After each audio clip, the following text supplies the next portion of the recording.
Hello friends, welcome back to our channel again. അപ്പോൾ ഇന്നത്തെ പരിപാടി എന്ന് പറഞ്ഞാൽ എൻ്റെ ഒരു ഡ്രീം മാനിഫെസ്റ്റ് ചെയ്യുന്നതാണ്.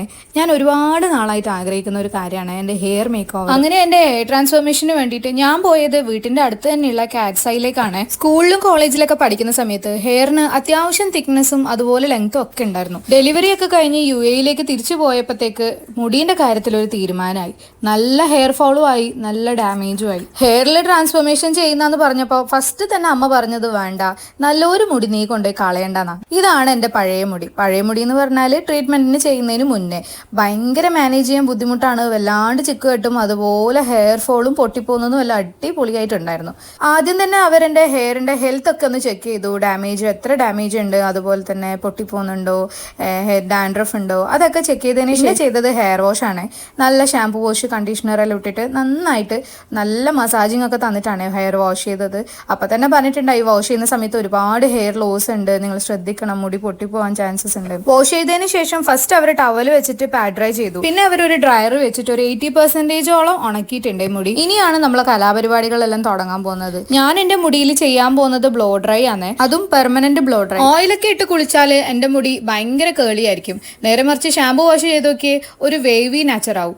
അതുകൊണ്ട് തന്നെ എനിക്ക് ഈ ഒരു ടെക്സ്ചർ വ്യത്യാസം വരുത്തണം എന്ന് ഭയങ്കരമായിട്ട് ആഗ്രഹിക്കുന്നുണ്ടായി. അപ്പൊ പിന്നെ ലാസ്റ്റ് ഓപ്ഷൻ ആയിട്ട് ബ്ലോ ഡ്രൈ ചെയ്യാന്നുള്ള ഒരു ഐഡിയ വന്നുകൊണ്ട് ബ്ലോ ഡ്രൈ ആണ് ഞാൻ അങ്ങ് സെലക്ട് ചെയ്യുക ചെയ്തത്. അങ്ങനെ ഷാംപൂ വാഷ് ചെയ്ത് പാഡ് ഡ്രൈ ചെയ്ത് 80% ഡ്രയർ വെച്ച് ഉണക്കിയ എന്റെ മുടി സെഷൻ ആക്കിയിട്ട് അവര് ബ്ലോ ഡ്രൈന്റെ ക്രീം ഇടാൻ തുടങ്ങിയിട്ട് അങ്ങനെ രണ്ടുപേരും കൂടെ ഒരു 10-20 മിനിറ്റ് എടുത്തിട്ടാണ് എന്റെ തലയിൽ ആ ക്രീം മൊത്തമായിട്ട് അപ്ലൈ ചെയ്തത്. റൂട്ടിൽ നിന്ന് ഒരു 2 സെന്റിമീറ്റർ വിട്ടിട്ടാന്ന് തോന്നുന്നു ക്രീം അപ്ലൈ ചെയ്തിട്ടുണ്ടായത്. അത് കഴിഞ്ഞ് 45 മിനിറ്റ്സ് വെയിറ്റും കൂടെ ചെയ്യണം. ക്രീം അപ്ലൈ ചെയ്യുന്ന സമയത്ത് വലിയ സ്മെല്ലിന് കുഴപ്പമൊന്നും ഉണ്ടായിരുന്നില്ല. പിന്നെ എനിക്ക് ആ സ്മെല്ല് തീരെ പറ്റാണ്ടായി. അപ്പൊ പിന്നെ കയ്യിലുണ്ടായിരുന്ന ഒരു മാസ്ക് ഒക്കെ വെച്ച് ഞാൻ അങ്ങ് അഡ്ജസ്റ്റ് ചെയ്തു. അങ്ങനെ 45 മിനിറ്റ്സിന്റെ കാത്തിരിപ്പെല്ലാം കഴിഞ്ഞതിന് ശേഷം അവരെന്റെ ഹെയർ പിന്നെയും വാഷ് ചെയ്തു. വാഷ് ചെയ്യുന്ന സമയത്ത് ഷാമ്പൂവും കണ്ടീഷണറും ഇട്ടിട്ടുണ്ടായിരുന്നു. മെയിനായിട്ട് എന്റെ ഹെയറിന്റെ ടെക്സ്ചർ മാറ്റാനുള്ള കാരണം അത് മാനേജ് ചെയ്യാനുള്ള ബുദ്ധിമുട്ടും അതുപോലെ ഡാമേജും. എവിടെയെങ്കിലും പോകുന്ന സമയത്ത് തല കുളിച്ചിട്ടാണ് നമ്മൾ പോകുന്നതെങ്കിൽ പോകുന്ന ആ ഒരു അരമണിക്കൂർ മുടി താഴേക്ക് വൃത്തിയായി നിൽക്കും. പിന്നെ ഒരു അരമണിക്കൂർ കഴിയുമ്പോഴത്തേക്ക് ഗുരുത്വാകർഷണം ഇല്ലാത്ത കവലയുണ്ടാവും. മുടിയൊക്കെ കയറി അങ്ങ് മേളിൽ പോയി നിന്നിട്ടുണ്ടാവും. അതുകൊണ്ട് തന്നെ തീരെ വോളിയം ഇല്ലാത്ത പോലെയാണ് എനിക്ക്. ഒന്നാമത് മുടിക്ക് ഹെയർ ഫോൾ ആയിട്ട് നല്ല വോളിയം കുറഞ്ഞിട്ടുണ്ട്. അതുകൊണ്ട് തന്നെ ഉള്ളില്ലാത്തതുപോലെ ആയതുകൊണ്ട് മുടി അയച്ചിട്ടാലും വലിയ നീറ്റൊന്നും ഉണ്ടാവില്ല. അതുകൊണ്ട് കൂടുതലും കെട്ടിവെച്ചിട്ടാ പോവുക. തിക്നെസ് ഇല്ലാത്തതുകൊണ്ട് മെടഞ്ഞിടാനും പറ്റൂല. അപ്പം പിന്നെ എല്ലാം കൊണ്ടും ബെറ്റർ ഓപ്ഷൻ ടെക്സ്ചർ ചേഞ്ച് ചെയ്ത് അഴിച്ചിടുന്ന രീതിയിലേക്ക് സെറ്റ് ചെയ്യാൻ പറ്റുന്നു. അങ്ങനെ നമ്മൾ ഹെയർ വാഷ് ഒക്കെ കഴിഞ്ഞിട്ട് അവർ വീണ്ടും പാഡ് ഡ്രൈ ചെയ്തു. പിന്നെ കൂൾ എയർ ഇട്ടിട്ടാണ് ഡ്രൈ ചെയ്തത്. ഡ്രൈ ചെയ്തതിന് ശേഷമുള്ള എൻ്റെ ഹെയറിൻ്റെ ഒരു ലുക്കാണ് ഇത്. അതായത് ബ്ലോ ഡ്രൈ ക്രീം അപ്ലൈ ചെയ്ത് വാഷ് ചെയ്തതിന് ശേഷം അവർ ഡ്രൈ ചെയ്തത്. ഇപ്പം തന്നെ ഒരു ഓൾമോസ്റ്റ് ഹെയർ നല്ലൊരു കണ്ടീഷനിലേക്ക് വന്നിട്ടുണ്ട്.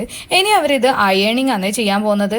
അയേണിംഗ് എന്ന് പറഞ്ഞാൽ ടിപ്പ് വരെ അയേൺ ചെയ്യൂല, എൻഡിലെത്തുമ്പോൾ അവരതങ്ങ് റിമൂവ് ചെയ്യും. അങ്ങനെ അവിടെ ഉണ്ടായിരുന്ന 3 പേരും മാറി മാറി നിന്ന് ഹെൽപ്പ് ചെയ്തിട്ടാണ് എൻ്റെ മുടി കംപ്ലീറ്റ് ആയിട്ട് അയണിങ് ചെയ്ത് കഴിഞ്ഞത്. പിന്നെ കുറേ ടിപ്സും കാര്യങ്ങളൊക്കെ അവർ പറഞ്ഞു തന്നു. മൊത്തത്തിൽ ഹെയറിനെ എങ്ങനെ മാനേജ് ചെയ്യാം, അതുപോലെ എന്തൊക്കെ പാക്സ് ഇടണം, ഏതൊക്കെ ഹെയർ സ്റ്റൈൽസ് പറ്റും, നമുക്ക് ഏത് ഹെയർ സ്റ്റൈലും അതുപോലെ തന്നെ ഹെയർ ട്രീറ്റ്മെന്റും ചെയ്യാം. പക്ഷെ നമ്മൾ അതിനനുസരിച്ചുള്ള അതിനെ മാനേജ് ചെയ്യുന്ന രീതിയിൽ നമ്മൾ ഹെയർ കെയർ ചെയ്യണം.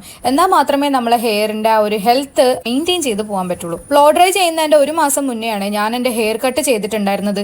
അതുകൊണ്ട് തന്നെ ഈ ബ്ലോ ഡ്രൈ ചെയ്യുന്ന സമയത്ത് മുടിയുടെ എൻഡ് ഭാഗം മാത്രമേ ഞാൻ ട്രിം ചെയ്തിട്ടുണ്ടായിരുന്നുള്ളൂ. ഫസ്റ്റ് വാഷിന്റെ സമയത്ത് അവരെനിക്ക് ബാങ്ക്സ് ചേരുമെന്ന് പറഞ്ഞിട്ട് അതും കൂടെ കട്ട് ചെയ്തിട്ടുണ്ടായി. അപ്പോഴാണ് മുടിക്ക് നല്ല ഒരു ലുക്ക് വന്നത്. അങ്ങനെ അയൺ ചെയ്ത് കുട്ടപ്പനാക്കിയ മുടിയിലേക്ക് ന്യൂട്രലൈസർ എന്ന് പറഞ്ഞൊരു സാധനമാണ് ഇടുന്നത്. നല്ലൊരു കൂളിംഗ് എഫക്റ്റ് ഉണ്ടായിരുന്നേ അത് തലയിൽ ഇടുമ്പം. അത് തലയോട്ടിക്ക് ടച്ച് ചെയ്തുകൊണ്ടാണ് ഇട്ടത്. അതുപോലെ അവരെനിക്ക് റിഫ്രഷ്മെന്റ് ആയിട്ട് ബോണ്ടയും ജ്യൂസും ഒക്കെ തന്നിട്ടുണ്ടായിരുന്നേ. അങ്ങനെ ന്യൂട്രലൈസർ ഇട്ട് ഒരു 20 മിനിറ്റ്സ് വെയിറ്റ് ചെയ്തതിന് ശേഷം അവർ വീണ്ടും എൻ്റെ ഹെയർ വാഷ് ചെയ്തിട്ടാ. ജീവിതത്തിലെ ആദ്യമായിട്ട് ഒരു ദിവസം തന്നെ 3 തവണയൊക്കെ തല കുളിക്കുന്നത്. പിന്നെ ഒരു കാര്യം എന്ന് വെച്ചാൽ മെനക്കെടൊന്നും വേണ്ടല്ലോ, വെറുതെ അവിടെ ഇങ്ങനെ കിടന്നു കൊടുത്താൽ മതിയല്ലോ. ഒരാൾ തല ഇങ്ങനെ കഴുകി തരുമ്പം നല്ല രസമാണ് കേട്ടാ. പിന്നെ വാഷൊക്കെ കഴിഞ്ഞ് അവർ വീണ്ടും എൻ്റെ ഹെയർ ബ്ലോ ഡ്രൈ ചെയ്യാൻ തുടങ്ങിയിട്ടാ. ബ്ലോ ഡ്രൈ ചെയ്ത് ഇനി സെറ്റ് ചെയ്യാൻ പോവാണ്. അങ്ങനെ ഹെയർ ഒരു ബ്രഷൊക്കെ വെച്ച് നല്ലതായിട്ട് സെറ്റ് ചെയ്തിട്ടുണ്ട്. ഇപ്പോൾ നല്ല ഷൈനിങ് ഉണ്ടായിരുന്നു, നല്ല ഒരു ടെക്സ്ചർ, നല്ല സ്മൂത്ത് ആൻഡ് സിൽക്കി പോലെയായിരുന്നു. ഫസ്റ്റത്തെ 2 ദിവസം എന്നോട് വാഷ് ചെയ്യരുതെന്ന് പറഞ്ഞുകൊണ്ട് തന്നെ ഹെയറിൽ ഒന്നും ടൈയും ചെയ്യാൻ പാടില്ല, അതുപോലെ ഹെയറിൽ വാട്ടർ തൊടാൻ പാടില്ല, നമ്മൾ തല കുളിക്കാൻ പാടില്ല, അതുപോലെ കെട്ടിവെക്കാനും പാടില്ല. ഇതാണ് അവർ എന്നോട് പറഞ്ഞ ആകെയുള്ള കണ്ടീഷൻ. 2 ദിവസം ഒന്നും ചെയ്യാൻ പാടില്ല. അത് കഴിഞ്ഞിട്ട് നേരെ പാർലറിൽ വരിക, ഫസ്റ്റ് വാഷ് പാർലറിൽ വെച്ചിട്ട് അവർ ഫ്രീ ആയിട്ട് എനിക്ക് ചെയ്തു തരും. അത്യാവശ്യം ത്രെഡിങ്ങോ ഫേഷ്യലോ അല്ലെങ്കിൽ ഹെയർ കട്ടോ അങ്ങനെയുള്ള ചെറിയ ചെറിയ കാര്യങ്ങൾക്ക് മാത്രമേ ഞാൻ ഇതുവരെ പാർലറിൽ പോയിട്ടുള്ളൂ.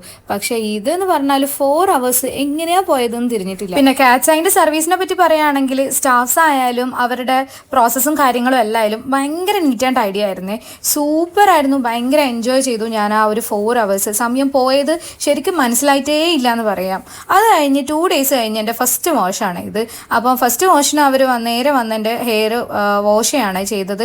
ഷാമ്പൂവും കണ്ടീഷണറൊക്കെ ഇട്ട് നന്നായിട്ട് ഹെയർ വാഷ് ചെയ്ത് തന്നു. അപ്പോൾ ചെറുതായിട്ടൊരു ഹെയർ ബെൻഡായിട്ടുണ്ടെന്ന് പറഞ്ഞു. എന്നാലും സാരമില്ല, മാനേജ് ചെയ്തല്ലോ അത്രയും ദിവസം. എങ്ങനെയാ, ഞാൻ ഇതുവരെ ഹെയർ കെട്ടിയിടാണ്ട് ഞാൻ ഇതുവരെ ഉറങ്ങിയിട്ടില്ല. അപ്പോൾ പിന്നെ അയച്ചിട്ടുള്ള അവസ്ഥ എങ്ങനെയിരിക്കും എന്ന് നിങ്ങൾക്ക് തന്നെ ഊഹിക്കാം. അപ്പോൾ ഫസ്റ്റ് വാഷ് കഴിഞ്ഞ് ഡ്രൈ ചെയ്ത് സെറ്റ് ചെയ്യുന്ന സമയത്താണ് അവരെനിക്ക് ബാങ്ക്സ് ഒക്കെ കട്ട് ചെയ്ത് തന്നത്. എൻ്റെ ഫേസിന് ചേരുന്ന രീതിയിൽ ബാങ്ക്സ് ഒക്കെ കട്ട് ചെയ്ത് സെറ്റാക്കി തന്നു. ആക്ച്വലി ഞാനിത് ചെയ്ത് 1 മാസം കറക്റ്റ് കംപ്ലീറ്റ് ആയിട്ടുണ്ട്. എന്നിട്ടാണ് ഞാനിത് വീഡിയോ ഇടുന്നത്. നോർമലി യൂട്യൂബിൽ പല വീഡിയോസിലും ഞാൻ കേട്ടിട്ടുണ്ട് ബ്ലോ ഡ്രൈ ചെയ്താൽ ഹെയർ ഡാമേജ് ആകും, പൊട്ടിപ്പോകും, ഹെയർ ഫോൾ ഉണ്ടാവും. പക്ഷേ എനിക്ക് സംഭവിച്ചത് നേരെ തിരിച്ചാട്ടോ. എൻ്റെ ഹെയർ ഫോൾ കുറഞ്ഞു, എൻ്റെ ഹെയറിൻ്റെ ബ്രേക്കേജ് കുറഞ്ഞു, സ്പ്ലിറ്റ് എൻഡ്സ് കുറഞ്ഞു, ഹെയർ നല്ല സ്മൂത്ത് ആൻഡ് ഷൈനി ആയി, മാനേജബിൾ ആയി. അങ്ങനെ കുറേ പോസിറ്റീവ് കാര്യങ്ങളാണ് എനിക്ക് ഈ ഒരു ട്രാൻസ്ഫോർമേഷനിൽ നിന്ന് ഉണ്ടായത്. അപ്പോൾ വീഡിയോ ഇഷ്ടമായിട്ടുണ്ടെങ്കിൽ ഒരു ലൈക്ക് തരാൻ മറക്കല്ലേ. ചാനലിൽ കയറി നോക്കി വീഡിയോസൊക്കെ ഇഷ്ടപ്പെടുകയാണെങ്കിൽ ഒന്ന് സബ്സ്ക്രൈബ് ചെയ്ത് സപ്പോർട്ടും കൂടെ ചെയ്യണേ. അപ്പോൾ ഇന്നത്തെ വിശേഷം ഇത്രയൊക്കെയുള്ളൂ. വീണ്ടും കാണാം. ബൈ.